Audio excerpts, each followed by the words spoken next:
నా పేరు షేక్ బాజ్బీ అండి. మా నాన్నగారు షేక్ ఖాళీ షవలి. ఆయనకి హెల్త్ ప్రాబ్లం వచ్చి ఇక్కడ తీసుకొచ్చాము.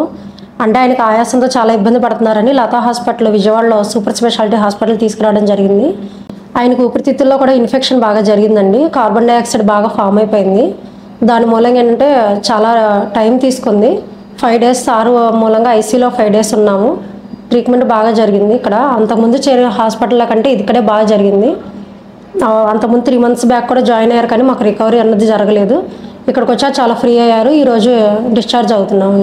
ఇప్పుడు ఆయన కండిషన్ చాలా బాగుందండి, చాలా రిలీఫ్ అవుతున్నారు. ఆయనకు అంతకుముందు చాలా హాస్పిటల్ ట్రీట్మెంట్ చేయించాం, కానీ సరైన ట్రీట్మెంట్ జరగలేదు. ఇక్కడ మనకి డాక్టర్ తబీష్ గారు బాగా ట్రీట్మెంట్ చేశారు. ఇక్కడ ఉన్న వెంకట గారు కానీ, ఆయనతో పాటు డ్యూటీ డాక్టర్స్ ఆయన ప్లస్ అక్కడ ఉన్న స్టాఫ్ నర్సులు కానీ బాగా ట్రీట్మెంట్ మంచిగా జరిగింది మాకు. ఇక్కడికి వచ్చాక చాలా వరకు రికవర్ అయ్యామండి. ఈరోజు మేము డిశ్చార్జ్ కూడా అవుతున్నాం. కాబట్టి మీకు ఇంకెవరికైనా ప్రాబ్లమ్స్ ఉన్నా కానీ ఈ హాస్పిటల్ సజెషన్ చేయొచ్చండి.